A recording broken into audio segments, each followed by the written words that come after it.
Cette conférence va maintenant être enregistrée.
Allô? Allô? Bonjour, oui. Oui, bonjour, Karine Bochet du Centre hospitalier d'Angoulême. Bonjour Karine, c'est Anne. C'est Anne, bonjour Anne. Alors, je cherche... Excuse, Par on est contre, je suis qu'en audio. On est dans les dernières... la dernière organisation logistique. Là, il y a des petites questions sur les questions. Anne-Dominique Licot d'Angoulême vient de se connecter.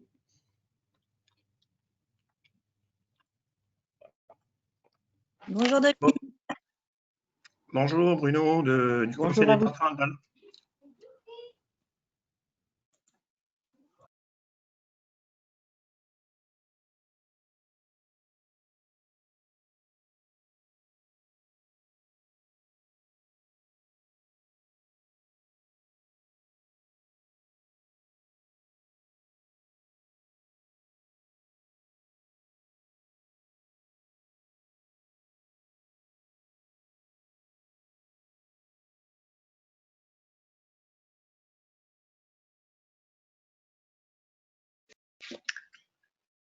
Oui, bonjour Nicolas Prantou.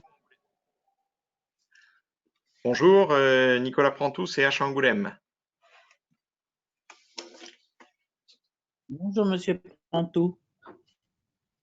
Bonjour Monsieur Prantou. Oui, bonjour. Et bonjour Dominique. Bonjour Karine.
Est-ce que vous entendez les autres participants? Non, j'ai coupé mon micro pour ma part. Je vous réponds maintenant l'ouvrant et je vous entends bien autrement, monsieur. Oui, mais ce qui m'inquiète, c'est que j'entends aucun des autres. Non, C'est normal. On va commencer, Monsieur Frantou. Ah, ok, parfait, ça me rassure. On coupe tous nos Parfait. micros et on va vous expliquer l'organisation. Ok, ça marche.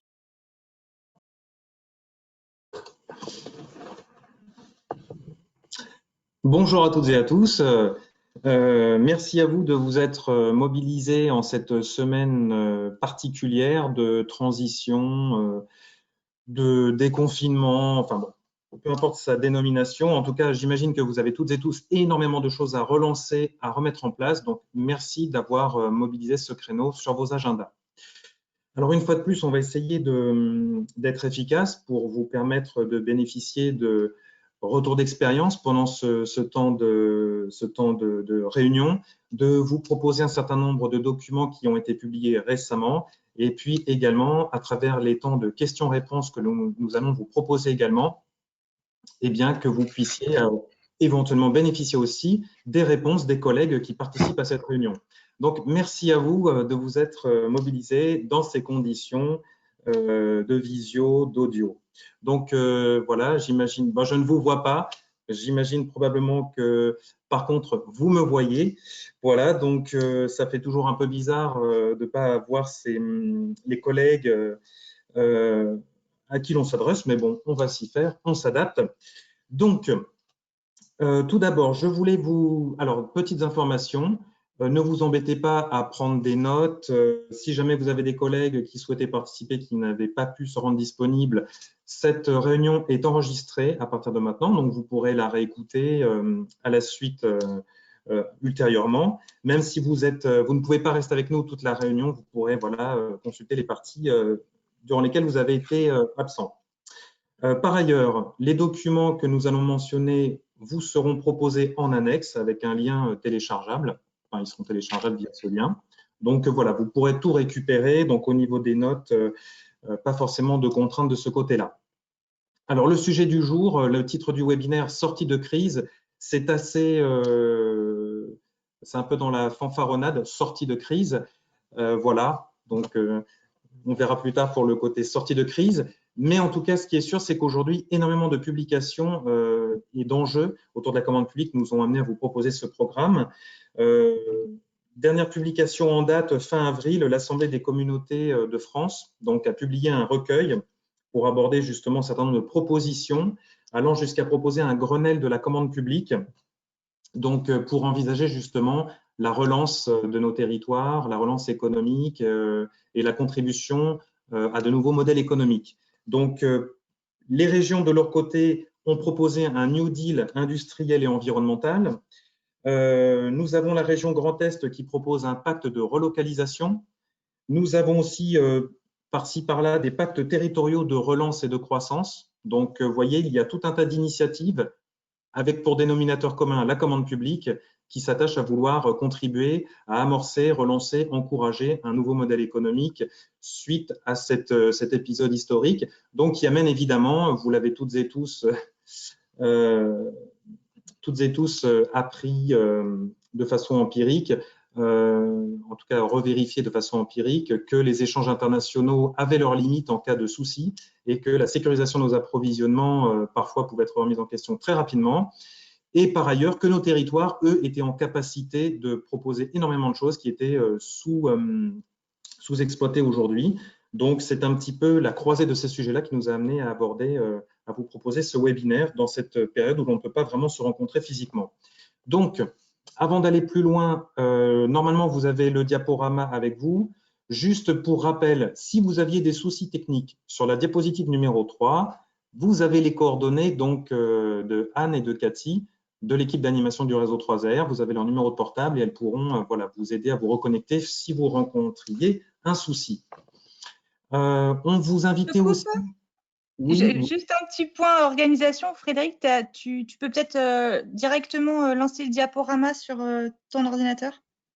Excusez-nous, c'est notre premier webinaire. Hein. Vous testez le premier webinaire 3R, donc merci pour votre patience sur la mise en route.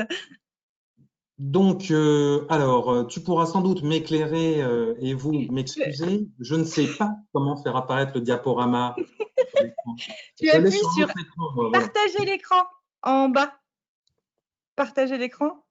Alors, c'est une fonction qui n'apparaît pas, moi, sur mon interface. J'ai micro, caméra, écran, quitter. Bah, écran, alors. Non.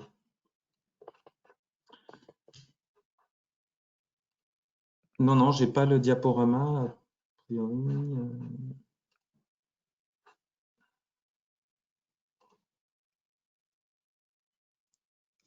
OK. C'est parti. Ça fonctionne. Normalement, c'est la bonne version. Donc, comme je vous le disais, sur cette diapositive, pour celles et ceux qui souhaiteraient poser des questions à l'écrit, puisqu'en fait, au fil de l'eau, si certains sujets appellent des clarifications ou des réponses, nous vous invitons à les noter via le chat à droite de l'écran, ce qui nous permettra, dans la dernière partie de la rencontre, de revenir sur ces questions.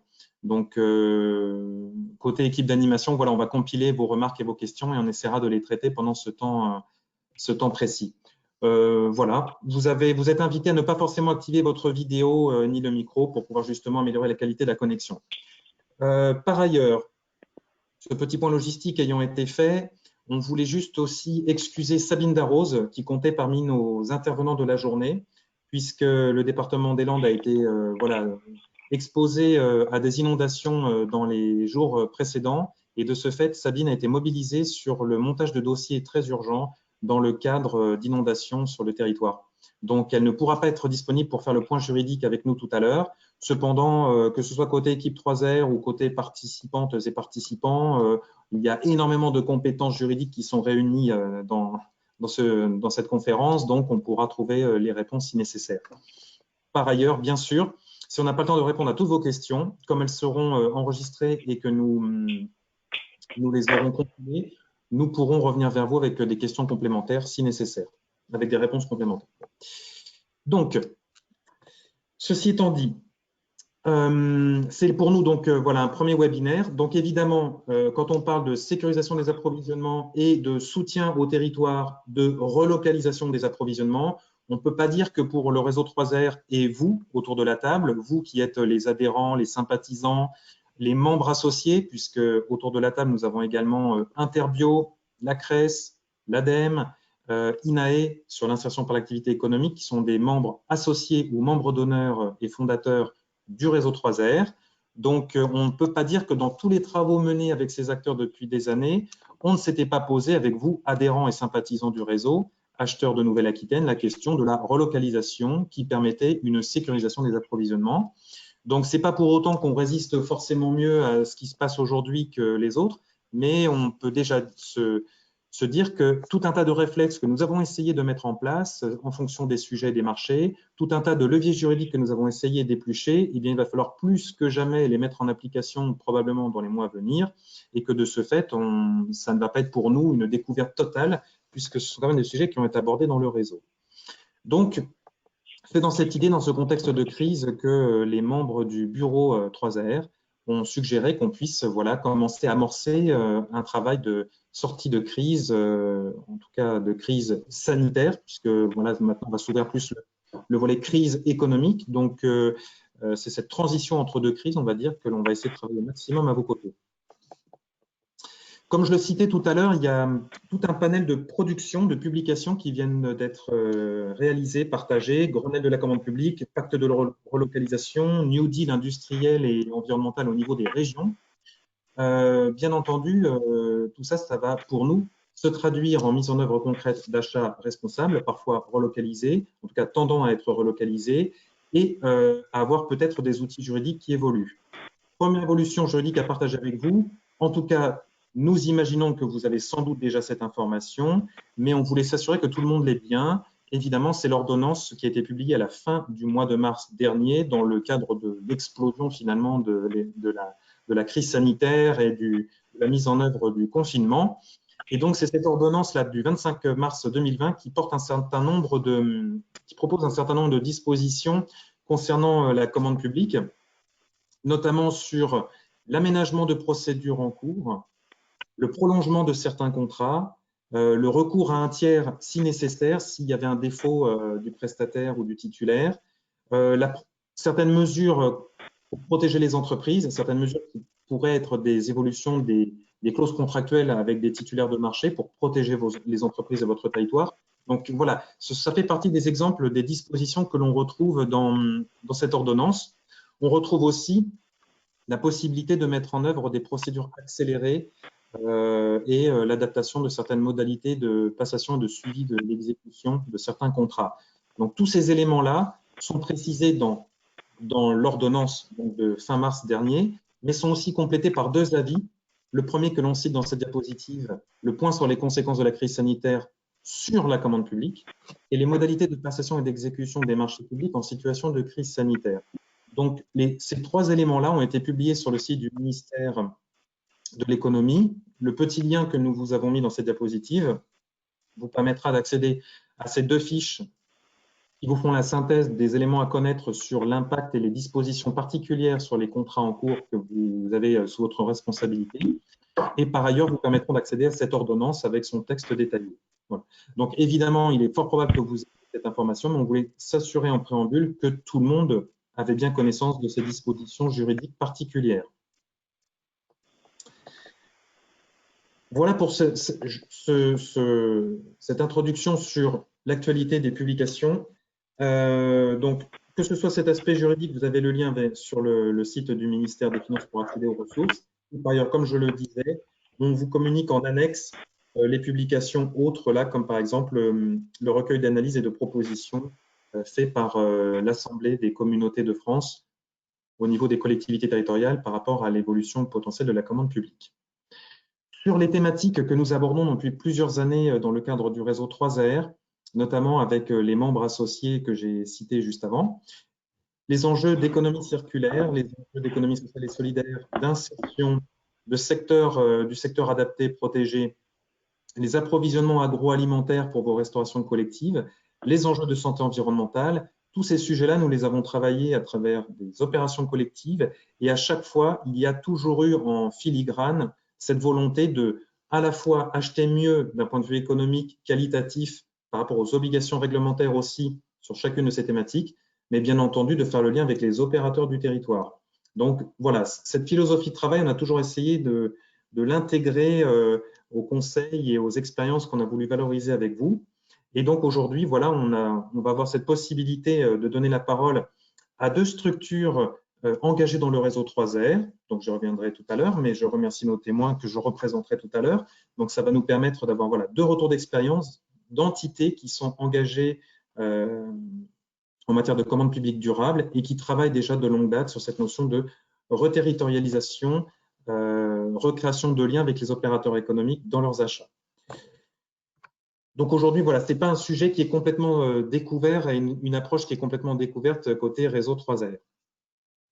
Alors, ce que je voulais vous montrer comme illustration également, aujourd'hui, sur la question, par exemple, très d'actualité des masques de protection, en tout cas des masques qu'il est possible de construire aussi soi-même, hein, donc les masques qui permettent en priorité de ne pas contaminer les interlocuteurs, pas forcément de se protéger soi-même, hein, mais bon, voilà, ce sont typiquement les masques qu'on vous conseille aujourd'hui dans les espaces publics, donc c'est le gros volume des masques qui aujourd'hui est appelé.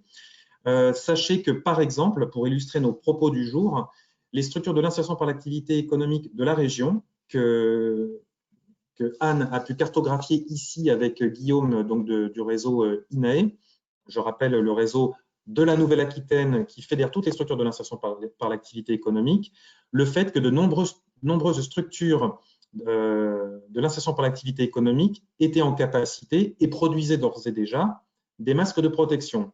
Et que si vous, donneur d'ordre, vous aviez besoin de cette catégorie de masques, il vous était tout à fait possible aujourd'hui d'utiliser, si nécessaire, le biais de la réservation de lot ou de marché qui est prévu dans le Code de la commande publique pour travailler avec une structure de l'insertion qui est proche de chez vous sur votre territoire.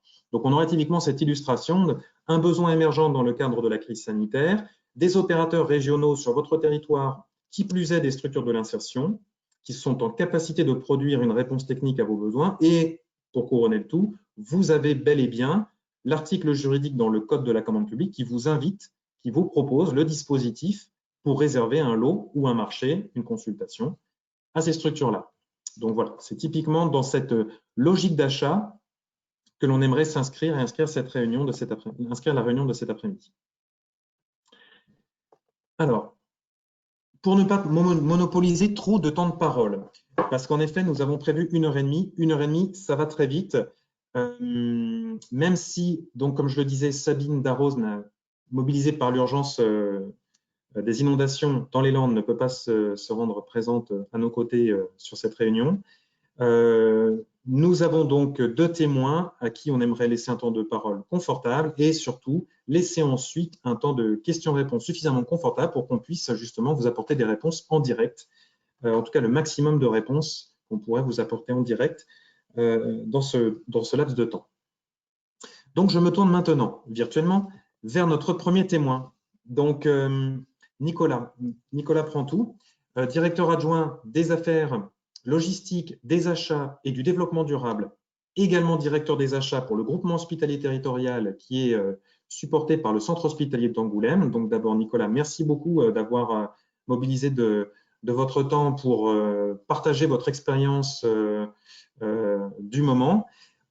On vous donnait la parole, on vous proposait de prendre la parole et vous aviez accepté donc de venir partager avec nous cette question toujours de la sécurisation des approvisionnements en période de crise sanitaire, en s'appuyant plus particulièrement sur le cas de l'achat de matériel de protection qui est, on ne le répète pas assez, parfois manquant, totalement indispensable pour les équipes de votre établissement qui sont en première ligne en matière de prise en charge des malades du virus actuel.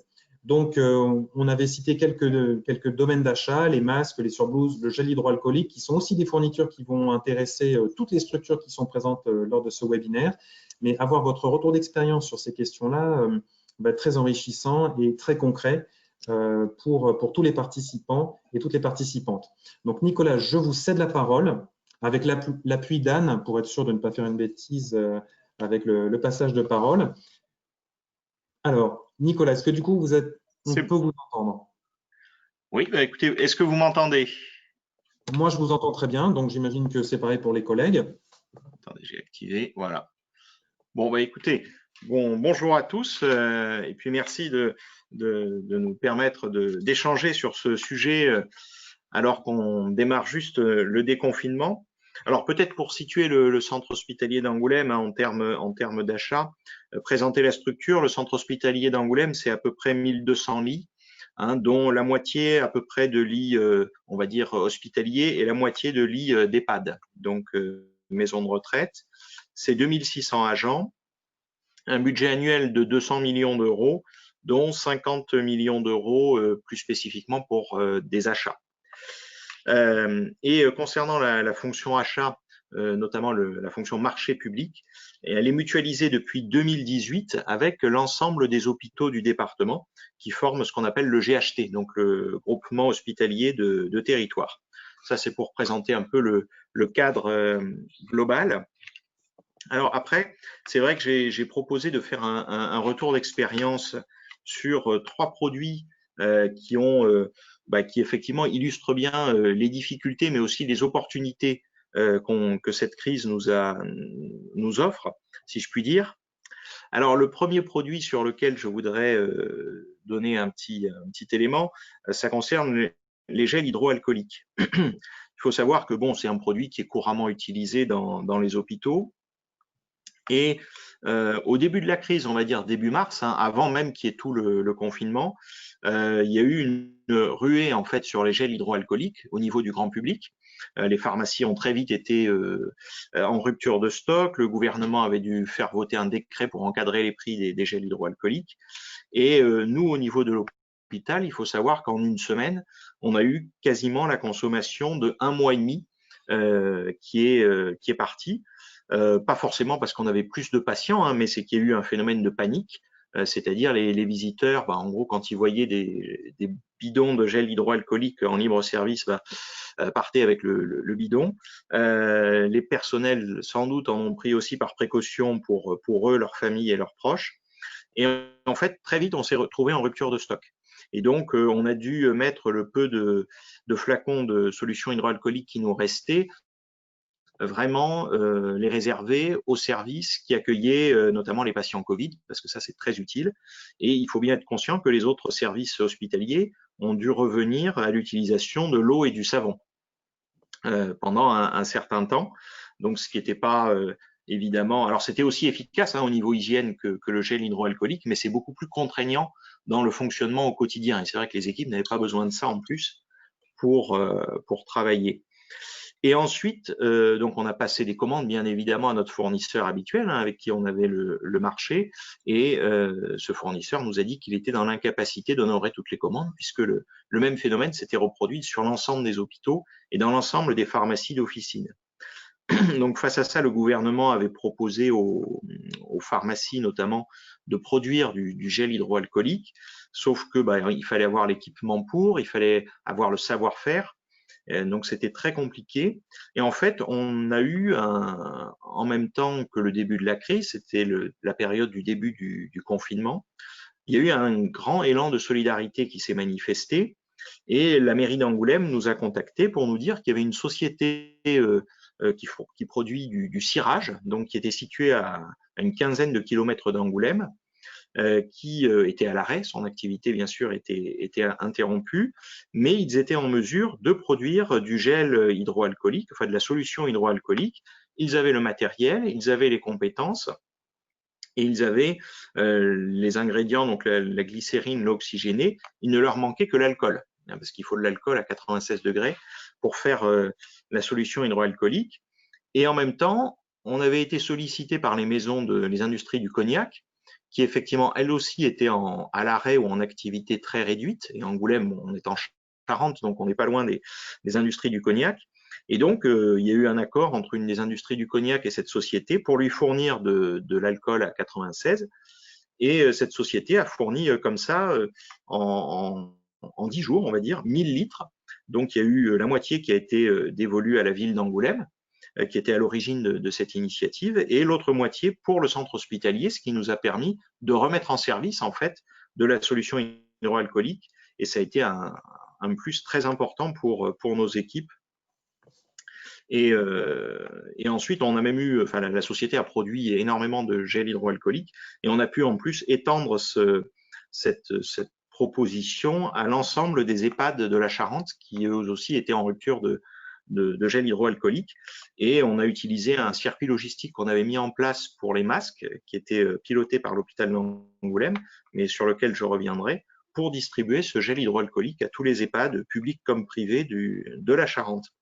Donc c'est vrai que c'est voilà, c'est un exemple sur lequel je voulais revenir parce que c'est quelque chose d'important. Alors ça s'est basé sur c'est la crise qui nous a fait connaître cette société. Jamais j'aurais imaginé qu'une société qui faisait du cirage à 15 km d'Angoulême était en mesure de fournir du gel hydroalcoolique. Il faut savoir que pour fabriquer ce produit, il faut des autorisations spécifiques. Donc la mairie avait fait le lien avec la préfecture, avec les services de la Directe, pour que la société ait les autorisations, alors une autorisation temporaire, mais et donc en moins de 10 jours, la société a eu toutes les autorisations au niveau de la préfecture pour produire du gel hydroalcoolique, et valider que c'était bien sûr un gel qui était conforme effectivement aux spécificités du produit. Donc ça, c'est un premier exemple important. Le deuxième exemple sur lequel je voulais revenir, mais je vais être plus rapide, ça concerne les masques. Là aussi, ce sont deux produits très utilisés.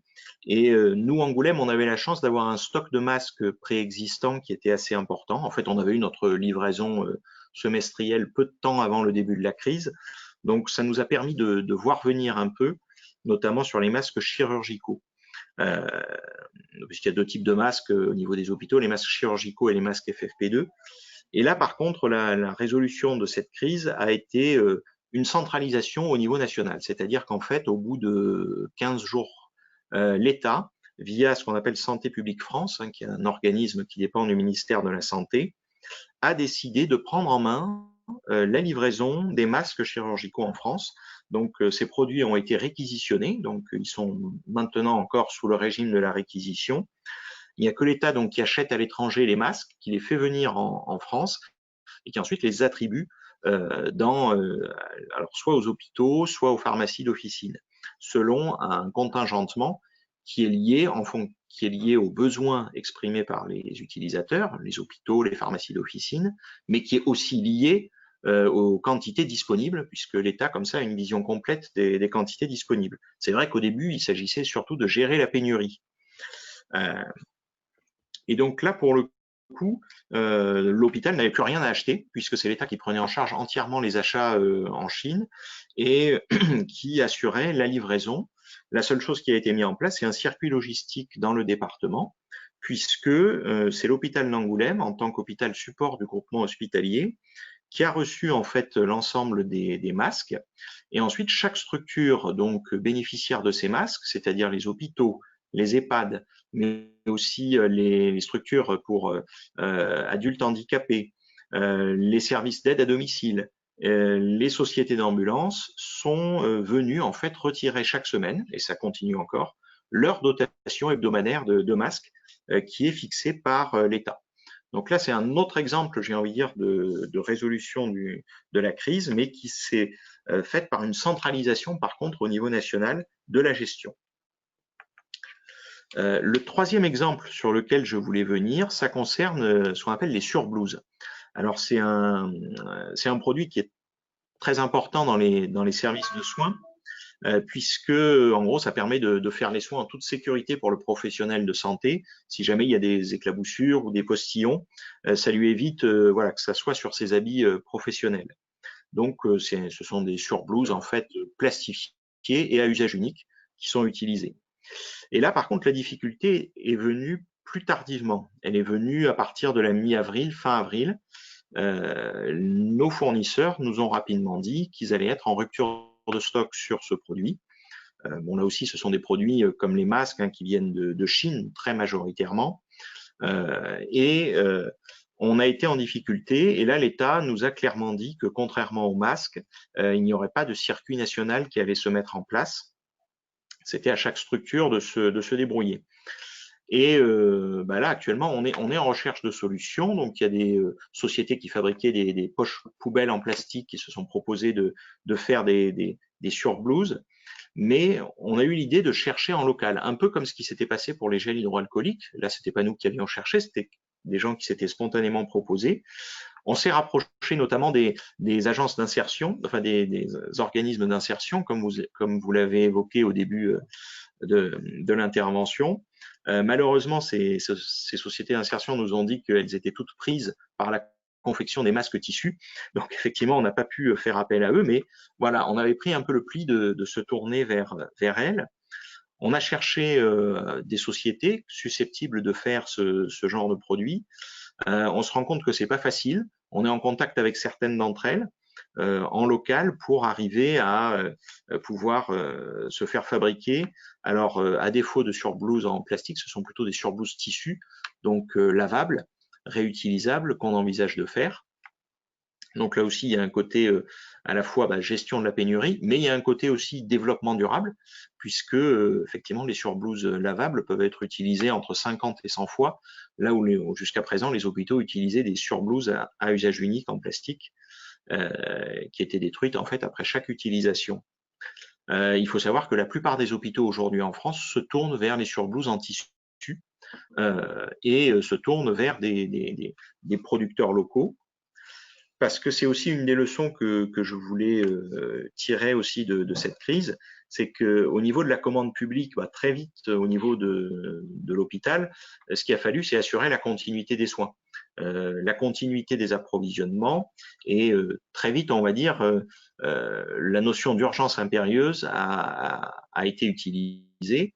On a dû très vite passer des commandes en dehors de toute procédure formalisée, avec des fournisseurs avec qui on n'avait pas l'habitude de travailler, pour pouvoir assurer la continuité de nos approvisionnements et fournir en équipement nos professionnels. Et là, on n'a pas eu le choix effectivement de passer un peu dans tous les sens des commandes. Alors, c'est pas évident. On sait que le Conseil régional nous a sollicité, hein, le Conseil régional de Nouvelle-Aquitaine, pour faire une commande groupée, par exemple, de surblouses à usage unique. Donc, tous les GHT de la Nouvelle-Aquitaine ont remonté leurs besoins. Il y a une procédure qui avait été lancée par la région. Et finalement, ça n'a pas abouti parce que les quantités le prix proposé pour des surblouses à usage unique était 10 fois le prix habituel. Donc, c'était quand même exorbitant. Et en plus, les livraisons étaient pour fin juin, alors que le besoin des hôpitaux était immédiat. Dès la fin avril, on était en rupture de stock sur ces surblouses. Donc là, actuellement, tout n'est pas réglé, mais la volonté qu'on a, c'est clairement de travailler avec des acteurs locaux du territoire pour développer en fait une filière locale d'approvisionnement. Là aussi, c'est une des leçons qu'on peut retirer de cette crise. Jusqu'à présent, les achats au niveau des hôpitaux étaient prioritairement encouragés vers des centrales d'achat. Donc, vous connaissez l'UGAP, c'est un des 3 opérateurs, mais pour les hôpitaux, il y en a 2 autres qui s'appellent Uniachat et le RESA. Et on s'est rendu compte que même les fournisseurs qui étaient retenus à ces opérateurs nationaux n'étaient pas en mesure de nous fournir. En fait, chaque hôpital a dû trouver des solutions locales pour faire face aux besoins. Et c'est une des leçons qu'il faut retenir, c'est l'hôpital, et d'une façon générale un acheteur public, doit se rapprocher des industriels locaux, des acteurs économiques locaux qu'on avait petit à petit perdu de vue parce que, effectivement, on passait par des opérateurs nationaux qui répondaient à la plupart de nos besoins, sans se rendre compte que certains industriels locaux pouvaient nous fournir de façon fiable et en proximité des produits qui pourraient nous manquer. Et ça, je pense que c'est une des grandes leçons de la crise qu'on peut tirer.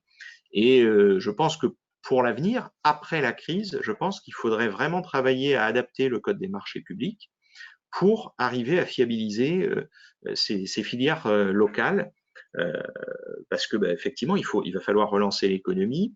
Et nous, au niveau des hôpitaux, on a énormément senti, je peux vous l'assurer, la dépendance à l'égard de la Chine. Donc, dès que la Chine avait fermé ses usines et s'était confinée, effectivement, il n'était plus possible pour nous de nous fournir en masques, il n'était plus possible pour nous de nous fournir en surblouses. On a été très vite en difficulté.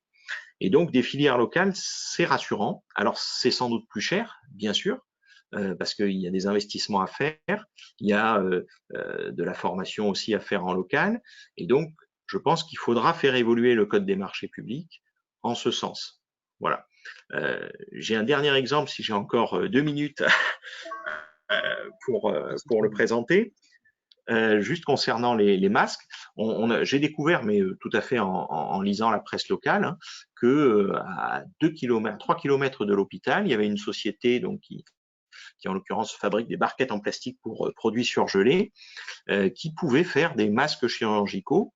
Alors, ce sont des masques qui ne sont pas agréés pour le soin, mais qui sont agréés pour le grand public et puis pour le monde du travail, le tertiaire, on va dire. Et je me suis rapproché de cette entreprise pour pouvoir éventuellement faire évoluer son modèle de produit et pourquoi pas l'adapter aux soins, parce qu'effectivement, il y a des normes AFNOR à remplir, il y a des tests à faire, et tous les hôpitaux du GHT de la Charente se sont portés volontaires pour faire tester ces produits en vue de faire agréer ces masques produits par cette entreprise locale. Voilà, c'est quelques exemples que je voulais tirer de cette crise. Et voilà, et puis après, bien sûr, il y aura un temps de questions, j'imagine.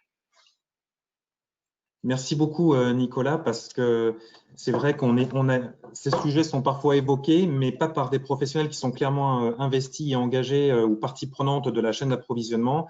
Et là, de pouvoir illustrer avec vous sur 3 types de fournitures différentes, 3 cas de figure finalement sur comment s'est mis en place la logistique d'approvisionnement et puis les risques ou les ruptures de risque que vous avez pu constater en fonction de ces différents types de modalités d'approvisionnement illustrent bien voilà, ces sujets que nous allons continuer à creuser ensemble collectivement donc, au sein du réseau. Ce que vous avez évoqué notamment concernant le besoin d'évolution du cadre juridique du Code de la commande publique, on espère aussi en tant que réseau contribuer à ce projet de Grenelle sur la commande publique hein, qui commence à être porté collectivement, comme je le disais en introduction, par l'Assemblée des communautés de France qui réunit un grand nombre de collectivités territoriales du territoire. Donc, de ce fait, on espère vraiment que des adhérents, des sympathisants du réseau pourront apporter leur contribution à travers le réseau à ce futur, on l'espère, Grenelle de la commande publique qui, lui seul, pourrait être la dynamique qui permettrait de réécrire ou de compléter certains textes pour justement limiter les risques que vous avez illustrés à travers votre témoignage. Donc, merci à nouveau. Je vais me tourner vers notre autre témoin et ensuite, on aura ce temps de questions-réponses. Vous me confirmez, Nicolas, que vous pouvez rester encore un petit peu avec nous? Oui, tout à fait. Ok, donc du coup, voilà, on va se tourner vers le témoignage de Grégoire Lal d'Aquitanis maintenant, et on fera un temps de questions-réponses sur la base de vos deux témoignages, si vous le voulez bien. Alors, du coup, Grégoire, es-tu toujours bien avec nous? Oui, oui, impeccable. Bonjour, vous m'entendez? On t'entend très bien. Est-ce que tu souhaites voilà, activer ta caméra pour qu'on puisse, te voir D'accord. Je suis en train de l'activer. Parfait. On te voit super bien. Je dois répondre à mon fils sur un truc et j'arrive. J'entends pas. Bon. On te voit, on t'entend. Ouais, donc du coup, voilà un peu le même principe sur à peu près un quart d'heure comme Nicolas précédemment. Si tu pouvais nous redire un petit mot sur ta structure, l'Office public de l'habitat à Aquitanis, sur voilà toute la philosophie RSE, achat durable que vous développez depuis plusieurs années au sein d'Aquitanis, et puis t'arrêter un peu sur cette expérience que vous menez, le projet Sylvaneo, qui, en matière de matériaux de construction, vous permet de travailler sur des matériaux et des savoir-faire qui sont présents sur le territoire. D'accord, mais super, bonjour à tous et merci effectivement de nous permettre d'expliquer la démarche qui commence à être un peu ancienne à Aquitanis. Donc Aquitanis est un acteur du logement social, c'est l'Office public de l'habitat de Bordeaux Métropole qui va fêter ses 100 ans en juin. Enfin, fêter, qui va avoir 100 ans en juin. Je ne sais pas comment on va les fêter compte tenu du confinement, mais on va avoir 100 ans en juin. Donc, c'est quand même un office qui a un certain nombre d'années, qui a de l'expérience, qui a plusieurs domaines de compétences qui sont l'aménagement urbain, la construction, la réhabilitation, la gestion de logements sociaux. Aquitanis gère à peu près 20 000 logements, essentiellement sur la métropole et la Gironde. Mais le domaine de compétences est un domaine de compétences régional. On a compétence sur la Nouvelle-Aquitaine. Donc, on intervient effectivement aujourd'hui en tant qu'aménageur sur certaines communes du Pays Basque, de Charente-Maritime, de la métropole et du bassin d'Arcachon. On y reviendra tout à l'heure. Donc, Aquitanis s'appuie sur 350 collaborateurs, à une gestion de proximité assez forte et assez volontaire proche des habitants. Donc, on a des gardiens d'immeubles, à peu près 80 personnes qui sont gardiens d'immeubles, une régie travaux et une régie espace vert pour pouvoir gérer la proximité. Donc, les familles d'achat sont assez variées, avec des achats de logistique, de vêtements de travail, mais aussi, bien sûr, des prestations intellectuelles, des travaux pour la construction, la réhabilitation, la maintenance des logements. Il n'y a pas à proprement parler de centralisation de l'achat. On a un service juridique marché par lequel toutes les consultations vont passer et qui va s'assurer que les procédures, notamment les procédures internes, sont respectées. C'est des procédures qui vont notamment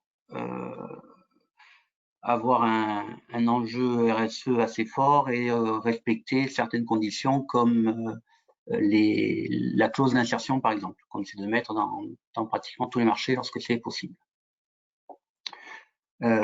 Donc, la démarche RSE, c'est une démarche en responsabilité sociétale qui a plus de 10 ans au sein d'Aquitanis. Je crois qu'on a démarré en 2008. Elle a été évaluée par AFNOR certification plusieurs fois en 2013 et 2016, me semble-t-il. Et on va être évalué prochainement en 2021. On a reculé la date d'évaluation suite à la crise sanitaire. La dernière évaluation, on a été évalué exemplaire. C'est le plus haut niveau de cette norme. Donc voilà, il faut espérer qu'on s'améliore encore, puisque l'un des axes majeurs de cette démarche, c'est l'amélioration continue. Donc, on va essayer de s'améliorer et surtout de rester exemplaire. Donc, c'est cette démarche RSE qui structure l'achat au sein d'Actalis. Elle est axée sur 4 grands axes. Il y a un axe qui est lié à la gouvernance, comment on gouverne et on prend acte des parties prenantes. Et ensuite, on a 3 axes qui sont liés au métier. Donc, il y a un axe qui est plutôt les salariés et les intervenants sur le chantier, plutôt la partie humaine, ressources humaines, gestion des risques, gestion de la sécurité. Et ensuite, on a 2 axes, un axe sur l'habitant et un axe sur le territoire, sur la biodiversité, sur l'habitat frugal. Donc, on a une démarche qui s'affine de plus en plus vers une transition écologique et dans laquelle, effectivement, l'achat sert également cette démarche. La transition écologique, aujourd'hui, nous, on l'aperçoit sur 3 piliers qui vont être l'habitant, donc la compétence habitante, c'est comme ça qu'on l'a un peu nommé de manière peut-être un peu pompeuse, mais c'est vraiment intégrer l'habitant et la partie prenante des personnes qui vivent sur le terrain pour prendre en compte leurs besoins, pour les faire participer à la gestion, voire la conception de leur logement dans certains cas. Et ensuite, on a deux autres piliers qui vont être l'habitat frugal, c'est-à-dire essayer, et la nature en ville ou la biodiversité, essayer d'avoir le moins d'impact possible sur l'environnement dans tous les aspects que l'on peut gérer. Donc l'achat va évidemment être primordial là-dedans. Et donc effectivement, par rapport à toute cette philosophie, on est évidemment ancré sur un territoire, puisqu'on a des bâtiments qui sont présents, qu'on ne va pas pouvoir enlever du jour au lendemain, des habitants. Et effectivement, la question du territoire et de la participation économique, écologique au territoire est hyper prégnante au sein d'Aquitanis. Et à ce sujet, donc on a des modes constructifs que l'on essaie de développer depuis une dizaine d'années, que l'on a commencé à faire par un projet qui s'appelait Sylvania, il y a à peu près 7-8 ans, qui est un projet de construction modulaire à base de bois, plutôt du bois local. On a essayé de se tourner vers le pin des Landes, sur des contrats de 4 ans avec un système de construction modulaire, industrialisé, qui essayait de faire la part belle effectivement aux produits locaux dans le cadre de cette gestion un peu écologique du territoire, et le fait de choisir des matériaux qui sont déjà présents, ce qui évite quand même les coûts de transport, voilà. Et donc choix du bois au départ pour avoir des constructions décarbonées qui ont le moins d'impact carbone possible, et puis un peu une alternative au béton.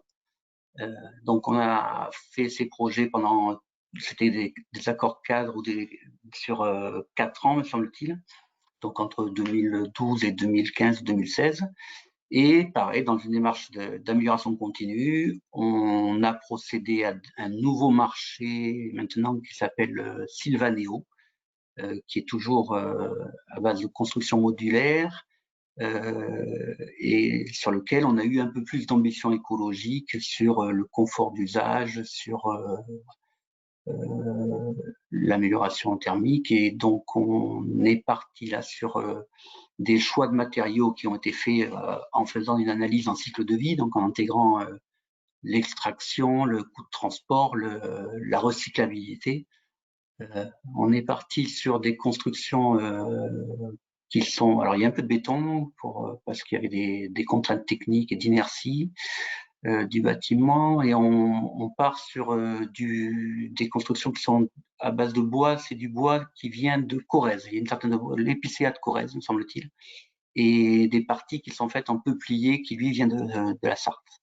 Donc, on est quand même sur des bois français, mais effectivement, c'est pas du pin des Landes voilà, qui s'est développé. Donc, on reviendra après la prochaine étape sur toujours améliorer ce système. On va faire un retour d'expérience sur ces systèmes qui ont une particularité également, c'est qu'on a certaines cloisons qui sont amovibles. Donc, on a l'habitant qui peut choisir un peu comment mettre à disposition son logement. Voilà, ça c'est donc un projet qui est assez important et qui embrasse plein d'ambitions. On a un autre projet qui est assez intéressant en termes de localisme sur la zone d'aménagement concerté de Biganos, dans lequel on a voulu aussi penser par rapport et pour le territoire. Et donc, on a regardé un peu comment fonctionnait Biganos et on a vu que les constructions traditionnelles étaient en bois et parfois en briques. Et on a trouvé une usine locale au Barp qui faisait de la terre cuite et on essaie de développer des systèmes de construction intégrant donc du bois qui va être du bois local et de la terre crue. Donc on va essayer avec l'entreprise de développer une filière de terre crue. Donc c'est effectivement assez intéressant d'un point de vue local où on s'appuie sur les forces locales et on essaie de les développer. Et là, on a effectivement de la terre qui est la terre à proximité, qui va servir d'isolant, on va mélanger avec du chanvre. Le chanvre est également utilisé en isolant sur la partie sylvanéo, et c'est du chanvre, enfin des produits, oui, du chanvre qui vient, je crois, de Vendée. Mais voilà, on est donc sur un peu cet esprit-là, essayer de développer vraiment des compétences et des activités économiques locales, sachant que si dans un monde parfait, ça a évidemment des répercussions économiques sur les habitants de nos logements qui sont par essence parmi les plus démunis actuellement. Donc c'est effectivement tout ce cercle vertueux que l'on essaie de mettre en place là-dedans. Donc effectivement, la crise qu'on vient de connaître a mis un peu tous les chantiers à l'arrêt et on essaie aujourd'hui de les redémarrer. Et on a aussi un enjeu économique là-dedans pour essayer de faire redémarrer les chantiers, donc l'économie plutôt locale le plus vite possible. On a pris un engagement d'essayer de payer au plus vite les entreprises pour participer un peu à la remontée économique de l'Aquitaine, enfin des secteurs sur lesquels on est et des entreprises avec lesquelles on travaille. Donc effectivement, cette crise, elle nous conforte, nous, dans notre vision de transition écologique, d'intégration du territoire et des habitants dans ce territoire. Et voilà, donc maintenant, ce qui serait intéressant d'avoir pour nous, peut-être, ce qu'il va falloir peut-être que l'on arrive à développer, c'est des indicateurs pour intégrer l'utilisation de matériaux locaux, voire d'entreprises locales dans la démarche pour essayer de s'améliorer. Voilà ce que je peux vous dire à peu près sur notre fonctionnement et notre philosophie. J'espère que ça vous va. Mais oui, carrément. Merci beaucoup, Grégoire, d'avoir préparé ce témoignage. Dans le temps de questions-réponses, on reviendra sur vos deux témoignages. Moi, je voulais juste poser une petite précision par rapport justement à ces filières sur lesquelles vous vous appuyez, que ce soit filière bois ou filière terre crue, comme tu l'as rappelé. Donc, en fait, l'idée, c'est que les entreprises maîtres d'œuvre puissent s'appuyer sur des filières locales en termes de matériaux et d'étapes de transformation. Mais en termes de localisme, l'entreprise maître d'œuvre n'est pas forcément, elle, en local. Si, aussi? Je vais juste te demander cette petite précision. Pas forcément, mais on essaie aussi de travailler avec des entreprises locales. Alors là, c'est une entreprise du département qui fait le projet Sylvanéo avec des archis du coin. Et pour ce qui est de l'entreprise qui va intervenir sur Biganos, on est en conception-réalisation et c'est une entreprise des Pyrénées.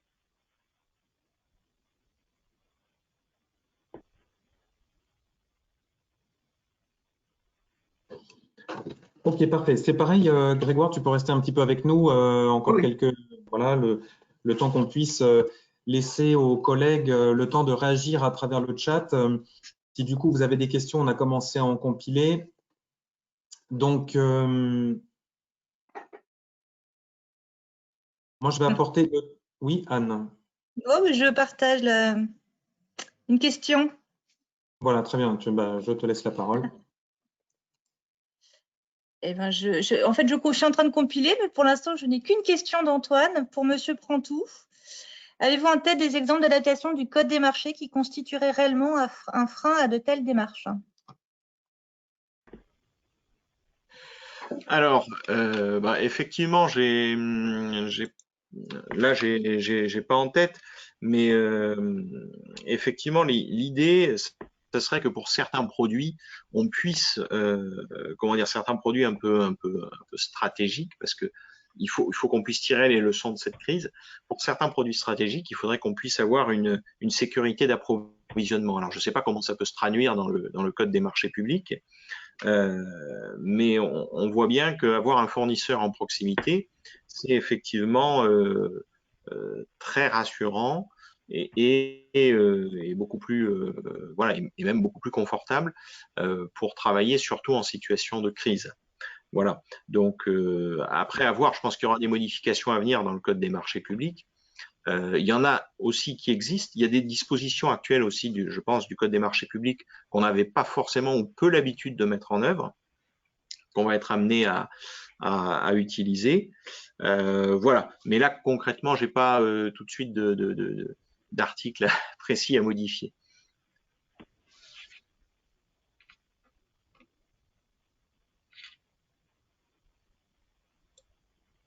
Ok, moi je vais prendre un petit peu la parole du coup par rapport à ce que Nicolas vient de rappeler sur le fait qu'il existait déjà pas mal de dispositions aussi dans le code qu'on va peut-être pouvoir restructurer et recreuser ensemble.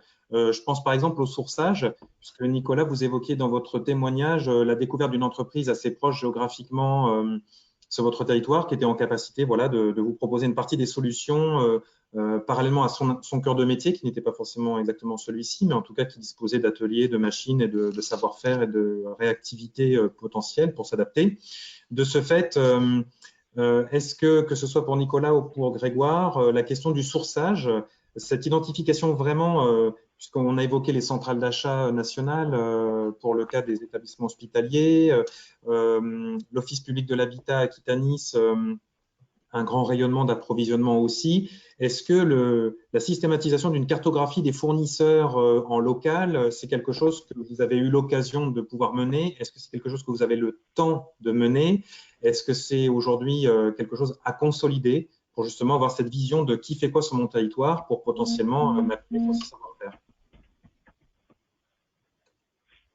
Alors, oui, effectivement, enfin, je me réponds là. Effectivement, oui, c'est quelque chose qu'il va falloir qu'on mène. C'est quelque chose qu'on avait un peu perdu l'habitude de faire parce que, de toute façon, on était incité, je pense, les hôpitaux à utiliser plutôt à avoir recours aux opérateurs nationaux. Et effectivement, l'achat local, bon, ça concernait essentiellement, on va dire, les travaux, la construction, mais pas forcément le reste des approvisionnements de l'hôpital. Donc ça, je pense que c'est à revoir. Et effectivement, il faut que l'hôpital se rapproche du secteur sur lequel il est, des industries qui existent à proximité, que ces industries connaissent aussi les besoins de l'hôpital, parce qu'effectivement, comme il y avait peu de contacts finalement entre les industries locales et puis l'hôpital, il n'y avait pas forcément de communication sur ce que les uns et les autres savaient faire. Et ça, je pense que c'est vraiment quelque chose qu'il faut vraiment qu'on développe. En tout cas, c'est une des leçons de la crise. Moi, j'ai fait la rencontre d'énormément d'entreprises au cours de cette période qui sont venues spontanément proposer leur aide et dont je me suis rendu compte qu'elles pouvaient nous aider même au-delà de la crise, de façon vraiment pérenne. Et pour cela, il faudra arriver à pérenniser justement cette coopération par le biais de marchés publics voilà, et être en conformité avec la réglementation des marchés publics.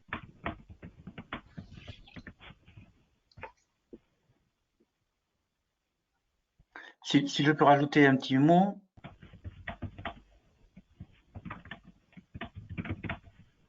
Vas-y Grégoire, la parole est à toi.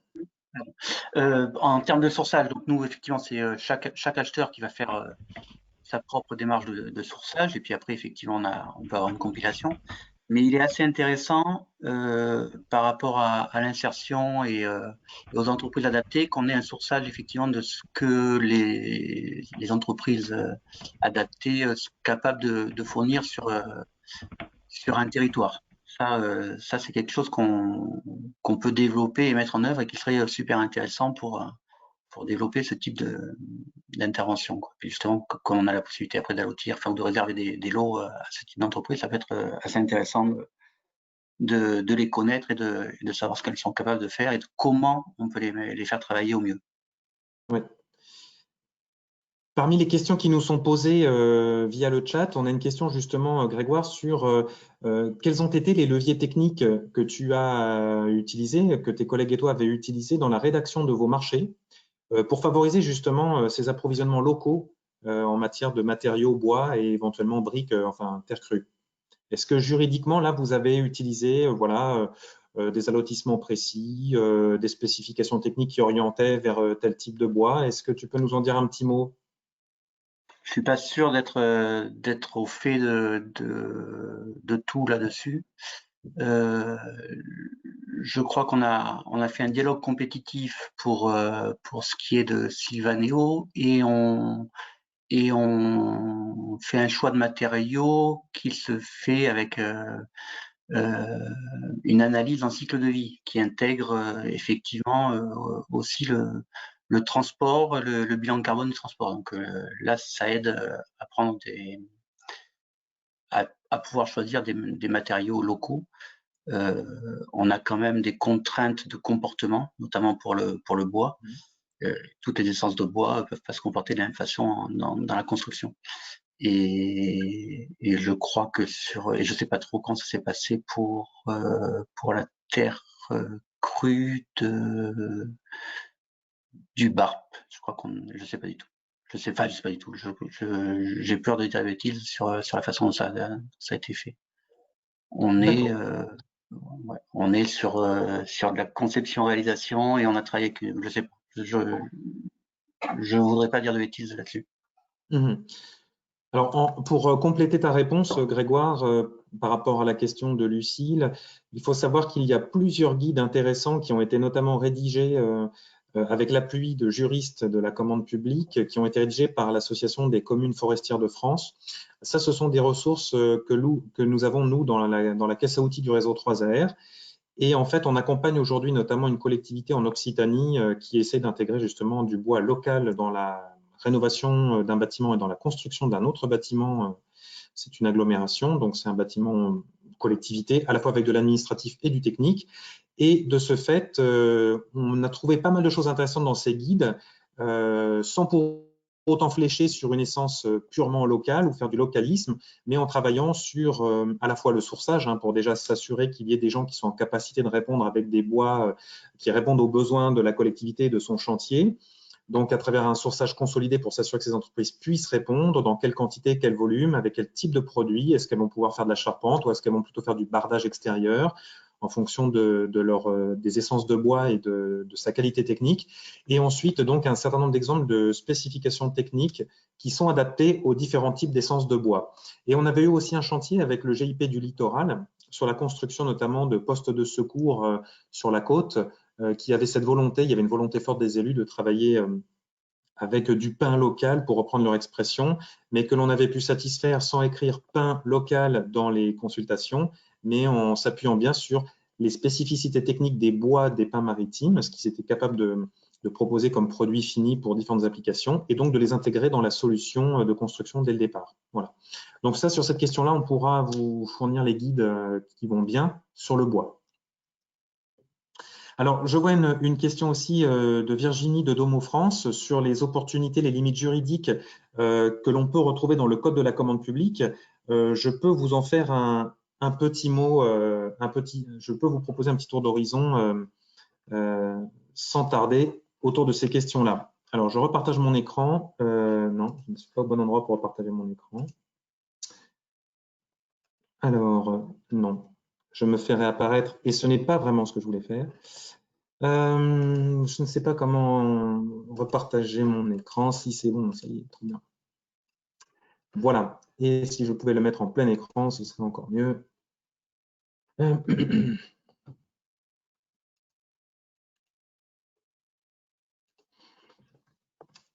Voilà, trop bien. Donc, de ce fait, pour répondre à cette question sur… nous avons eu, à travers les témoignages de Grégoire et de Nicolas, un certain nombre d'éléments qui nous ont permis de voir qu'il était possible de relocaliser certains approvisionnements très techniques et dans des domaines très divers, que le sourçage avait était un enjeu très important. On a vu dans l'historique que nous a fait Grégoire de leur expérience, surtout cette notion de travailler dans la précipitation pour faire du localisme, c'est pas forcément évident et ça se prépare de long terme pour s'assurer que les opérateurs puissent se structurer en filière. Et c'est aussi quelque chose que l'on voit du côté de la restauration collective. Peut-être que Astrid, qui est présente, pourra nous en dire un petit mot aussi, parce qu'il y a vraiment cet enjeu de filière, de consolidation de l'offre pour répondre aux besoins de la commande publique. Il ne s'agit pas de se tourner vers ces territoires d'un seul coup, très vite et de façon désorganisée. Indépendamment, il est probable que un certain nombre d'opérateurs n'osent pas s'engager avec vous parce qu'ils ne se sentent pas les épaules assez larges. Donc, de ce fait, on vous avait préparé cette petite diapositive que certains et certaines connaissent bien s'ils ont participé aux formations du réseau 3R, où on présente un certain nombre, sous forme schématique assez simplifiée, le cycle d'achat en 4 étapes, avec une phase en amont que l'on rapproche de la phase de définition de ses besoins, de l'analyse de qu'est-ce qui se fait déjà, à la fois en interne et du côté des opérateurs économiques sur le territoire et plus loin. Une deuxième étape qui est la transcription de tout ça dans un cahier des charges qui va être la base et la référence de votre consultation. Une troisième étape qui va être la sélection du candidat ou des candidats qui vous satisferont, dont l'offre vous paraîtra satisfaisante. Et la dernière étape, donc, qui est la phase d'exécution du contrat avec notamment cette notion de suivi de la bonne exécution et d'évaluation et de respect des clauses que vous avez définies dans votre dossier de consultation au départ. Donc, en fait, ça schématise de façon très simplifiée le cycle d'achat. Bien sûr, ce n'est pas exhaustif et c'est tout à fait discutable, mais c'est juste une approche généraliste. Et en fait, on vous avait mis en complément en dessous un certain nombre de leviers juridiques qui sont actionnables à chacune de ces étapes. Donc, le message à retenir, c'est qu'à chacune des étapes, vous avez des outils juridiques pour travailler sur ces questions-là. Donc, en fait, quand on parle du sourçage, au départ, là, dans cette première étape, aujourd'hui, vous avez un cadre juridique qui vous encourage à faire du sourçage, à prendre contact avec les opérateurs économiques. On ne pourra pas venir vous reprocher, le législateur ne pourra pas venir vous reprocher d'avoir discuté avec des opérateurs économiques. Alors, il y a un certain nombre de lignes rouges à ne pas franchir, hein, de méthodes à appliquer pour vous sécuriser dans ce sourçage. Nous avons aussi à votre disposition, on tient à votre disposition des guides et des fiches méthodos assez synthétiques et assez opérationnels pour organiser votre méthode de sourçage. Mais c'est bien là que vous allez pouvoir identifier qui sait quoi faire sur mon territoire, en quelle quantité, à quel prix. Et de ce fait, ça va vous permettre de vous conforter dans une dynamique de relocalisation de certains achats ou de certains volumes d'achats. Ça va vous permettre aussi de découvrir les innovations et la capacité d'innover de votre territoire, comme ça a été illustré dans le témoignage du centre hospitalier d'Angoulême. Dans la deuxième étape, sur la notion de rédiger sa consultation de façon assez générale, il y a un élément fondamental puisqu'on a évoqué justement cette capacité, alors ça a été aussi soulevé dans l'intervention de Nicolas du côté d'Angoulême, on était intéressé pour travailler sur les surblouses avec des structures de l'insertion, mais elles étaient déjà très mobilisées sur les masques et de ce fait, voilà, ça dénotait un petit peu ce côté. On n'a pas encore été en capacité de se structurer pour être assez costaud pour répondre à la commande publique quand elle arrive de façon assez consolidée. Et donc, de ce fait, l'allotissement, c'est pour nous quelque chose que l'on conseille, que l'on accompagne en termes de rédaction depuis des années, notamment dans la restauration collective, une fois de plus, sur les denrées agroalimentaires. C'est de se dire, bon, on va peut-être pas trouver toute l'offre en local avec ce niveau d'exigence qualitative. Par contre, on peut faire un lot qui correspond au savoir-faire et au volume des opérateurs sur le territoire afin de justement attribuer cette partie de nos achats à ces opérateurs-là. Et donc, sans faire de localisme, ce n'est pas forcément là de préférence locale, mais c'est en tout cas de ne pas faire des lots ou des consultations si énormes ou si généraliste dans le sens où il y aurait plusieurs types de fournitures qui n'ont pas forcément la même nature et que donc certaines entreprises ou opérateurs spécialisés sur une de ces fournitures ne pourraient pas s'engager sur votre consultation puisqu'elles ne pourraient pas répondre à d'autres familles de fournitures que vous demanderiez de façon trop générale. Donc l'allotissement, ça vous permet ça vous permet vraiment d'affiner une partie de vos approvisionnements en corrélation avec un savoir-faire sur le territoire. Donc là, on ne parle pas de préférence locale, on parle bien de, en tout cas, rédiger des consultations qui n'excluent pas de fait des opérateurs locaux. Donc déjà, faire ce travail de s'assurer de qui fait quoi sur mon territoire et de faire des consultations qui permettent à ces gens de se positionner, c'est déjà un gros travail, un gros pas en avant vers une relocalisation sans pour autant jouer avec le cadre juridique ou le faire évoluer par rapport à son état actuel. Donc ça, ce sont des premiers leviers pour répondre à la question posée par Virginie de Domo France. Dans les leviers qui existent déjà pour relocaliser ces approvisionnements, il y a déjà ces scénarios juridiques-là qui sont à votre disposition. Après, les spécifications techniques. C'est typiquement, quand on parlait justement, on veut faire une construction en ossature bois, par exemple, c'est sûr que si on demande du bois de teck pour faire la charpente, bon, ben, on dit au revoir à nos sylviculteurs, quoi qu'il y a peut-être des gens qui font du teck dans les Landes, j'en sais rien, j'ai bien vu des plantations d'eucalyptus, donc pourquoi pas. Mais bon, a priori, le bois de teck est plutôt un bois d'importation dans sa majeure partie, hein, et de ce fait, une spécification technique, ou sans dire qu'on veut acheter du pin des Landes, parce que d'ailleurs, ça n'existe pas vraiment techniquement, on va dire du pin maritime qui peut pousser ailleurs que dans les Landes et en Gironde, c'est déjà de citer des essences de bois qui sont produites sur votre territoire. Parce qu'on peut avoir du peuplier qui est fait aux quatre coins de l'Europe, tout comme de l'épicéa qui est fait aux quatre coins de l'Europe. Donc déjà, si vous avez identifié qu'il y a des sylviculteurs qui font de l'épicéa sur votre territoire, bah, demander de l'épicéa, c'est déjà une chance de lui ouvrir votre consultation. Après, il y a des bois qui vont avoir des contraintes techniques sur des longueurs de coupe, des contraintes mécaniques en termes de résistance, etc. à la charge. Ben, les filières bois de votre territoire seront capables de vous fournir soit du petit bardage pour faire de la terrasse ou de la couverture de façade extérieure, soit du bois de charpente. Mais ce sera en fonction de ces catégories de références de fourniture avec leurs propres caractéristiques techniques qu'il sera important d'identifier dans le sourçage pour les appeler sous forme de spécifications techniques ensuite. Là, une fois de plus, on ne flèche pas des opérateurs locaux, mais on flèche un savoir-faire qui existe en local. Petite nuance très importante. Enfin, les critères d'attribution à l'étape numéro 3 de nos achats. Typiquement, c'est aussi une façon de pouvoir valoriser des acteurs locaux dans certains cas. Les critères d'attribution, je ne vais pas y passer trop de temps parce que c'est un de nos leitmotifs récurrents. C'est en fait... vous pouvez inventer n'importe quel critère d'attribution qui vous convienne, qui vous plaise, qui corresponde à vos objectifs en matière de RSE ou de développement durable et qui correspondent à des savoir-faire qui existent en local. Mais il faudra juste, quand vous allez les concevoir, ces critères d'attribution, qu'ils respectent les principes de la commande publique. Et un des principes de la commande publique, c'est la liberté d'accès à la commande publique. Et c'est notamment là que la question du localisme est à avoir en tête de façon très stricte. D'ailleurs, parmi les annexes que nous vous communiquerons, il y a le guide qui est toujours téléchargeable sur le site de la Direction des affaires juridiques, donc commande publique et changement climatique, qui avait été co-rédigé avec Antoine de l'ADEME, avec les réseaux régionaux et plusieurs experts engagés sur la commande publique durable, qui fait le point justement sur comment relocaliser dans certains cas, mais se dire aussi que la relocalisation, ce n'est pas toujours synonyme de plus-value environnementale. Et pour en revenir aux critères d'attribution, c'était les fameux critères CO2 qui a mené une certaine corrélation dans la tête des acheteurs, de se dire « Ah, c'est plus proche, donc c'est moins émetteur de CO2 ». Ce n'est pas toujours vrai et ça a pu mettre des acheteurs publics en risque juridique. Donc, c'est là que pour répondre à la question, à finir la réponse à la question sur les leviers et les contraintes juridiques, on ne peut pas faire du localisme et de la préférence locale en commande publique, c'est toujours le cas aujourd'hui. Et notamment à travers les critères d'attribution, où on pourrait se dire, on fait un critère distance kilométrique, un critère performance en matière d'émissions de CO2, en se disant les acteurs locaux vont moins émettre. Ce n'est pas toujours le cas. Donc, il est possible de faire des critères d'attribution qui favorisent ou qui encouragent ou qui valorisent les acteurs locaux, mais ils ne pourront pas être basés sur la distance géographique. Ça, c'est vraiment le point rouge sur lequel il faut rester vigilant, qui n'a pas changé, qui pour le moment ne risque pas forcément de changer. Alors, il y a des choses qui ont évolué récemment en termes de levier complémentaire à ce qu'il y a sur cette diapositive. C'est le seuil qui est passé de 25 000 € à 40 000 € qui vous exonère de publicité de mise en concurrence.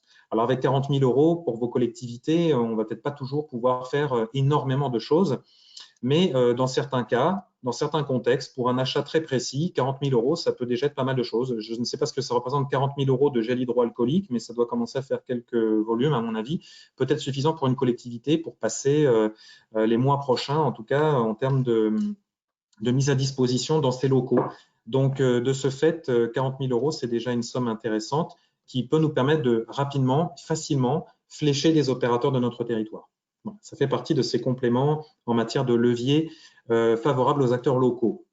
Nous l'avions mentionné en début de réunion sur l'exemple des masques qui sont produits aujourd'hui par des structures de l'insertion par l'activité économique, la possibilité de réserver aux structures employant des personnes en situation de handicap, donc les entreprises adaptées ou les ESAT, la réservation à des structures de l'insertion par l'activité économique et la réservation pour certains services à des structures de l'économie sociale et solidaire sont trois leviers bien distincts que vous pouvez tout à fait actionner aujourd'hui, soit pour un marché, c'est la consultation elle-même qui est réservée, soit pour un lot dans votre consultation. Et là, c'est intéressant de faire le travail de sourçage avec la CRES, avec l'INAE, avec les réseaux qui fédèrent les entreprises adaptées et les ESAT, pour voir si sur votre territoire, il y a des gens qui peuvent vous fournir telle prestation de nettoyage et de maintenance de vos textiles professionnels, dans le cas où on achèterait des surblouses réutilisables, comme ça a été mentionné par Nicolas. Donc, on va chercher une prestation potentiellement de blanchisserie derrière. Et ben, on peut avoir un ESAT sur son territoire qui va assurer le truc.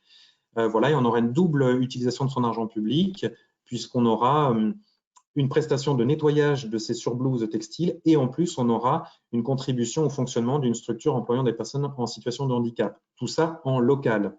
Parce qu'évidemment, de réserver une prestation de blanchisserie à une structure adaptée, je ne pense pas qu'on ait un ESAT de l'autre bout de la France qui réponde. Donc, ce côté réservation est un levier de relocalisation qui est vraiment à exploiter puisque juridiquement très fiable. Je retourne sur le chat juste un petit instant pour voir si d'autres questions ont été posées. Je les ai compilées. Oui. Je les ai compilées, donc je vous les affiche. Tac. Alors, il y a aussi dans les leviers de relocalisation, en effet, la question des dispositifs qui sont spécifiques à l'innovation. Donc, Voilà. c'est ce qu'évoque Virginie, voilà, dans le fameux décret dit de Noël sur l'innovation jusqu'à 100 000 € nous permet de nous exonérer de publicité de mise en concurrence. La chose importante à considérer, c'est cette notion d'innovation. Et là, pour le coup, pour que vous puissiez réaliser un achat qui corresponde bien aux dispositions de cette loi spécifique, de cet arrêt spécifique, là, pour les achats ne dépassant pas 100 000 €, c'est quoi un achat innovant? Et donc, pour bien définir ça, suivant votre cas de figure, il y a un guide qui a été publié, que l'on pourra joindre en annexe également à cette réunion, qui vous permet donc d'un point de vue méthodologique et très simplement de définir si ce que vous envisagez d'acheter rentre bien dans la définition de l'innovation et peut vous permettre donc d'activer cette disposition spécifique du décret de Noël là pour acheter cet achat innovant sans publicité ni mise en concurrence, donc potentiellement avec un opérateur présent sur votre territoire. Le tout étant de définir l'innovation, donc c'est typiquement un produit, un service qui permet de répondre à un besoin et qui en fait propose une solution qui n'existait pas sur le marché au préalable. Donc cette définition, on peut l'interpréter et elle est à géométrie variable. Donc je vous invite vraiment à consulter cette petite notice là qui vous permet de définir ce qu'est l'innovation pour pouvoir utiliser en effet ce dispositif dit de Noël qui va jusqu'à 100 000 € quand même. Alors, question donc d'Angélique du département de la Creuse. Un sourçage aussi large des filières ne pourra-t-il pas s'appuyer sur les chambres consulaires? Tout à fait. Alors, il faut savoir que Françoise Delprat, qui est une personne qui travaille à la CCI de Bordeaux et qui est engagée dans le réseau 3R depuis le tout début aussi, anime un dispositif qui s'appelle Convergence Marché et qui, en fait, depuis des années, fait ce travail, en fait, d'essayer d'organiser régulièrement des rencontres entre les acheteurs publics d'Aquitaine et pendant longtemps, c'était d'Aquitaine et pas de Nouvelle-Aquitaine. Donc, il faut voir aujourd'hui comment ce dispositif peut se coordonner avec les chambres consulaires aux quatre coins du territoire. mais en fait avait bien vocation à faire rencontrer donc les filières et les donneurs d'ordre public, et c'était vraiment des occasions de sourçage très concrètes. Je sais que Moustapha El Ouadjidi de la métropole, Bruno Bourrec du département de la Gironde, qui sont présents dans cette réunion, ont déjà participé maintes fois aux rencontres de convergence marché, qui avaient pour objectif de répondre à ces sourçages par filière. Par ailleurs, pour le sourçage, c'est également quelque chose que nous, on met à votre disposition et que l'on essaie de partager avec vous dans les formations. C'est ce lien avec les fédérations présentes dans chacun des cœurs de métier qui vous intéressent. Restauration collective, donc il y a Interbio Nouvelle-Aquitaine, mais il y a aussi Agores, Restoco. Vous avez pour le BTP, vous avez évidemment la FRTP qui est présente à nos côtés, avec qui on travaille justement pour faire ce sourçage par fédération.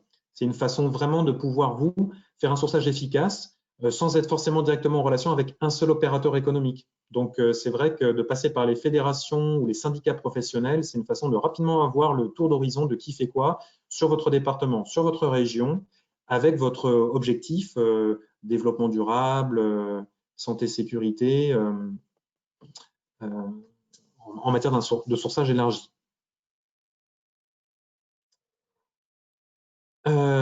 Alors, complément, je vois, un sourçage large doit nécessairement s'appuyer sur les chambres consulaires dans la mesure où celles-ci ont des coordonnées d'opérateurs économiques adaptées, voilà, ou peuvent accompagner l'offre au-delà des chambres consulaires, les groupements de producteurs, les coopératives.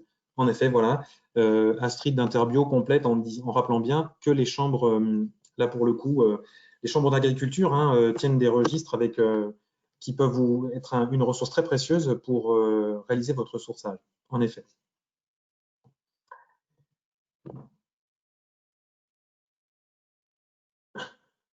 Alors, là, Nicolas, si vous êtes toujours avec nous, est-ce que je peux vous redonner la parole? Vous aurez probablement une réponse à fournir à Benoît du Centre départemental de l'enfance et de la famille de Gironde sur cette question. Devons-nous passer obligatoirement par un fabricant ou un fournisseur qui est présent sur la liste que l'État a publiée pour les masques tissus ou les blouses en tissu pour un établissement public? Donc, Nicolas, si vous êtes toujours là et que vous m'entendez, est-ce que vous auriez un petit élément de réponse? Alors effectivement, je vois ça, mais j'ai peut-être pas forcément toute la réponse. Concernant les masques tissus, la condition, c'est qu'en fait, ils soient conformes aux normes AFNOR. Donc, je pense que on peut les acheter même en dehors de cette liste qui, à mon avis, est indicative. Et c'est la même chose pour les blouses en tissu. Par contre, si on passe par cette liste, on est certain que les produits qui seront vendus seront conformes à la réglementation. Voilà.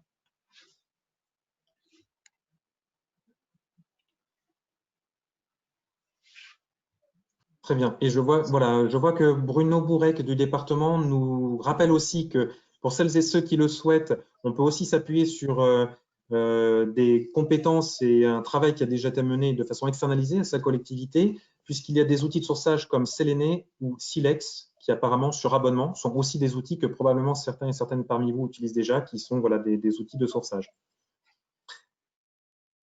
Une question d'Antoine Bonche de l'ADEME. Si le localisme semble a priori synonyme de différents atouts, dont le développement éco et de garantie, voilà, comme ici en cas de crise, ne serait-il pas utile de mieux identifier quels sont les objectifs poursuivis en termes de résilience pour être sûr de ne pas se retrouver sur des acteurs locaux qui pourraient présenter d'autres fragilités?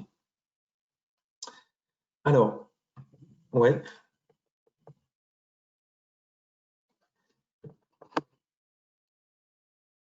Anne, est-ce qu'on peut donner la parole peut-être directement à Antoine pour qu'il puisse nous en dire un petit peu plus sur des choses qu'il aurait identifiées lui et qui l'auraient amené à rappeler cette question? Vas-y Antoine, normalement ça fonctionne. Bonjour à tous. Merci. C'est vrai que tu as fait le rapprochement tout à l'heure avec les guides qu'on a réalisés sur le localisme et le climat, où avant de chercher à voir quels étaient les verrous juridiques qu'on pouvait chercher à faire sauter éventuellement dans le code des marchés pour se donner plus de souplesse, à l'instar du secteur privé, on essayait de focaliser déjà sur qu'est-ce qui nous permet de bien justifier qu'un achat local, par exemple, serait synonyme de moins d'impact carbone. Et on se rend compte que dans certains cas, c'est c'est pas forcément synonyme. Et donc j'essaye de faire ce parallèle entre guillemets intellectuel en me disant on a cet a priori que le fait de relocaliser va aller dans le sens d'une économie plus résiliente avec tout un tas de bénéfices collatéraux. Et en même temps, je me dis attention de ne pas faire un mouvement pendulaire vers d'autres extrêmes et de ne pas perdre de vue finalement les objectifs, enfin voilà, d'essayer d'objectiver ce qu'on cherche à faire et notamment de s'assurer d'une certaine, par exemple, santé économique des entreprises sur lesquelles on va s'appuyer pour s'approvisionner ou sur d'autres aspects logistiques ou techniques qui pourraient faire qu'à l'occasion de difficultés telles qu'une crise, il y a peut-être des opérateurs locaux qui seraient moins robustes que des opérateurs peut-être un peu plus éloignés, mais qui auraient d'autres atouts à présenter. Donc là, je ne cherche pas à dire qu'il ne faut pas relocaliser, bien évidemment, je cherche juste à équilibrer le débat et à voir comment est-ce que dans une logique professionnelle et non pas uniquement de position dogmatique, on peut mieux définir son projet d'achat.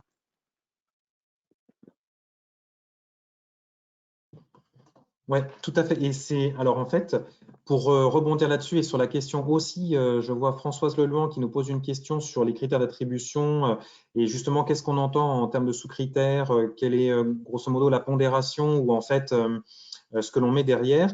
Ça rejoint aussi ce que vient de dire Antoine, c'est qu'il ne faut pas perdre de vue quand même que vous avez un approvisionnement à sécuriser dans le temps et en effet qu'il ne faut pas perdre de vue certaines défaillances de l'achat en se focalisant trop sur un seul critère qui permet de consolider votre approvisionnement. De ce fait, ça rejoint cette notion de la qualité qui va vous être proposée. Si on relocalise, oui, mais si c'est pour perdre en qualité ou en garantie d'approvisionnement, c'est ce que soulève Antoine comme limite, ça ne doit pas être perdu de vue. Donc, on peut tout à fait faire de l'achat plus performant d'un point de vue du développement durable, plus performant économiquement, sécurisé et relocalisé, mais peut-être pas dans tous les cas et demain. Voilà. Et c'est pour ça qu'il est intéressant de se poser et de faire une sorte de cartographie un peu de ce qu'on achète. Alors peut-être qu'il y aura les achats sensibles et stratégiques sur lesquels vous ne pourrez peut-être pas tout de suite changer d'opérateur parce qu'il y aura un risque. Peut-être que vous ferez une transition avec un allotissement pour tester si ça marche bien qu'un opérateur local. Mais pour répondre à la question de Françoise, je ne peux pas là vous dire le niveau de pondération de votre critère. Ce sera vraiment une pondération au cas par cas, en fonction de la volonté forte ou plus ou moins forte de votre collectivité de travailler sur tel et tel type d'achat et pondérer fortement un critère de développement durable quand on achète des travaux de voirie à plusieurs millions, ça n'aura pas le même impact pour vous que de faire un critère plus ou moins fort sur de l'achat de ramettes de papier. Je ne dis pas qu'on peut que voilà, il y a un achat plus ou moins important, mais en tout cas, économiquement pour vous, ce ne sera pas la même prise de risque et donc le critère d'attribution ne pourra pas être pondéré de la même façon en fonction de la stratégie politique dans votre collectivité. Donc là, c'est une réponse que je pourrais vous fournir sur un marché précis, avec un volume précis et surtout avec un contexte territorial, avec des opportunités d'opérateurs locaux ou pas, spécifiques à votre situation d'achat. Donc la question des critères d'attribution, que ce soit pour l'insertion ou le développement durable de façon générale, on a des critères qui vont de 5 à 45% dans certains cas. Et en fait, ça va vraiment être à personnaliser en fonction de votre situation d'achat, à la fois en tant que structure et votre territoire d'approvisionnement. De ce fait, pour revenir sur la question d'Antoine, en complément, voilà, il y a les critères de respect des normes techniques, de performance économique pour vous qui priment et qui doivent être, qui ne doivent pas être perdus de vue parce qu'on veut relocaliser, que de ce fait, tout comme pour les questions environnementales, on avait parfois des réponses locales qui n'étaient pas très forcément pertinentes au niveau environnemental dans certains cas par rapport à des opérateurs nationaux ou européens. C'est la même chose pour la qualité sociale, par exemple. Le bien-être des salariés, on peut avoir des structures locales qui sont tout à fait scandaleuses au niveau de la gestion des ressources humaines par rapport à des groupes peut-être plus gros et avec une politique très structurée. Question de Bruno Bourrec. Au vu de la concurrence de l'achat qui existe entre les différentes collectivités, ne serait-il pas envisageable de créer une centrale d'achat régionale spécifique aux produits et services ESAT, EA-EI? Ah ben voilà, du coup, en fait, Anne nous a devancé puisque INAE, le réseau Nouvelle-Aquitaine des structures de l'insertion par l'activité économique, travaille justement à cette question de structurer sous forme collective les structures de l'économie sociale et solidaire et de l'insertion qui pourraient répondre à la commande publique. Et ça se fait dans différents secteurs. Côté restauration collective, on a des coopératives qui se structurent pour justement répondre aux besoins logistiques des collectivités, pour massifier la production de, entre guillemets, petits producteurs. Du côté, on a des groupements d'employeurs, des groupements de structures du secteur adapté qui existent déjà depuis assez longtemps et qui se groupent pour répondre à la commande publique. L'ESS et l'insertion y travaillent aussi, donc on a des réponses qui se structurent sur ces questions-là. Il est 15h30 et Bruno, j'ai dit ça en rigolant et j'ai écrit en rouge, mais c'est une discussion qu'on a eue avec Guillaume Guéguen, donc de INAE, en début de semaine. Donc voilà, donc on vous tiendra au courant, on va vous faire suivre le projet Homemade. Il y a une petite plaquette de présentation. Voilà. De ce fait, comme le rappelait Anne, il est 15h30 et voilà, on ne va pas manger trop de votre temps contraint, évidemment. J'avais encore juste, avant de repartir, 3 éléments à partager avec vous. Hein. Sachez qu'en complément du témoignage qui a été proposé par Nicolas du côté du centre hospitalier d'Angoulême, qu'est-ce que j'ai fait là? Il y a un truc qui est apparu à mon écran, je ne sais pas. Voilà. Du coup, on a un guide qui a été publié par le Conseil national des achats, qui en fait, dans le cadre de la crise sanitaire, a constitué un groupe de travail, l'Achat Lab Prévention Covid, qui en fait vous permet de pouvoir avoir tout un tas de fiches techniques et méthodologiques sur l'achat de protection sanitaire. Donc, si vous avez besoin d'équiper vos agents, vos équipes, si vous avez des consultations, des cahiers des charges à préparer, on n'a pas forcément été habitué à toujours acheter ce type de fourniture. Ce guide vous propose un rappel du cadre réglementaire. Nicolas rappelait qu'il y avait des normes AFNOR sur les masques. Ben voilà, on a des normes AFNOR sur chacune de ces fournitures de protection sanitaire. Donc, ce guide vous les fournit. Vous avez des exemples de spécifications à intégrer à vos contrats en cas d'importation. Et vous avez également des éléments de sourçage, la présentation de l'écosystème des fournisseurs français, tant les fabricants que les distributeurs. Donc, c'est vraiment un outil qui répond en partie aux questions qu'on vient de soulever ensemble, les garanties techniques, la sécurisation de ces approvisionnements et le sourçage avec une cartographie des fabricants, des distributeurs. Donc, voilà pour cette première ressource que l'on voulait partager avec vous, téléchargeable via le lien suivant et puis on vous le communique en annexe aussi. Deuxième ressource qu'on voulait repartager avec vous, c'était la publication de France Urbaine, donc autre groupement de collectivités qui réunit agglomération, métropole et grandes villes et qui travaille également avec le CNFPT, qui vient de publier un mémento de la commande publique en temps de crise. Et de ce fait, vous avez un épluchage juridique des questions suivantes. Répondre à vos besoins urgents en tant que collectivité. Donc, quels sont les impacts juridiques sur votre contexte d'achat? Régler l'impact de la crise sur les procédures de passation qui sont en cours, gérer l'exécution des contrats en cours et anticiper la sortie de crise. Donc, ces éléments-là, j'en ai parlé en début de réunion avec les publications du ministère. Si vous avez envie d'aller sur quelque chose d'un petit peu plus opérationnel que les publications de la Direction des affaires juridiques, vous avez ce guide rédigé par des collectivités pour des collectivités. Donc, il est très bien fait et actualisé. Donc, n'hésitez pas, on vous le communique aussi. Dernière ressource que l'on voulait vous présenter dans le cadre avant de nous quitter, c'est le côté nettoyage de vos locaux. Alors aujourd'hui, vous le savez, ça fait plusieurs années que l'on travaille sur les questions de santé environnementale et notamment sur la question du nettoyage des locaux. Aujourd'hui, évidemment, les protocoles qui ont été mis en place dans les écoles, mais pas uniquement, dans tous les bureaux que vous allez emprunter, les ateliers, etc., il y a des protocoles qui sont déployés pour justement désinfecter et entretenir les locaux.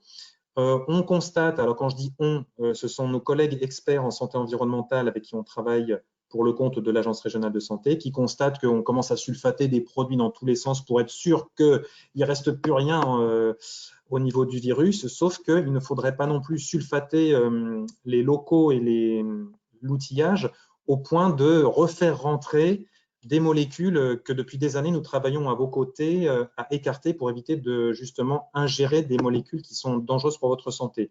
Alors il faut toujours peser le bénéfice-risque entre les produits que nous allons utiliser et la protection par rapport au virus. Mais voilà, on a ce document qui a été construit par ces experts qui travaille avec nous, l'agence Alix. Et de ce fait, voilà, nous mettons à votre disposition les travaux qu'ils viennent juste de publier, qui sont postés sur le site de l'Agence régionale de santé Nouvelle-Aquitaine. Donc voilà, c'était le dernier élément que l'on souhaitait partager avec vous. Donc, on vous remercie une fois de plus. Si nous n'avons pas pu répondre à toutes vos questions, comme je vous le disais, on compile tout ça et on enverra peut-être un petit compte-rendu complémentaire avec des pistes de réponse aux questions que nous n'aurons pas abordées. Je vous remercie beaucoup. Alors je réponds aussi aux remarques qui concernent ma pilosité. Si vous connaissez un coiffeur ou un barbier disponible avant le 14 septembre sur Bordeaux, je suis preneur. Même un paysagiste fera l'affaire. C'est un message personnel, mais bon, c'est pour vous dire qu'aujourd'hui, voilà, on fait au mieux, mais on ne s'est pas encore tout à fait déconfiné du côté de 3R. En tout cas, prenez soin de vous. Merci une fois de plus et bien, à très bientôt. Et si vous avez été satisfait de ce webinaire, nous espérons que vous pourrez nous en toucher un mot pour qu'on puisse reconduire ce type d'expérience sur des sujets voilà, très précis, sur un temps très bref qui nous permettra d'être le plus efficace possible. Prenez soin de vous et à bientôt. Au revoir.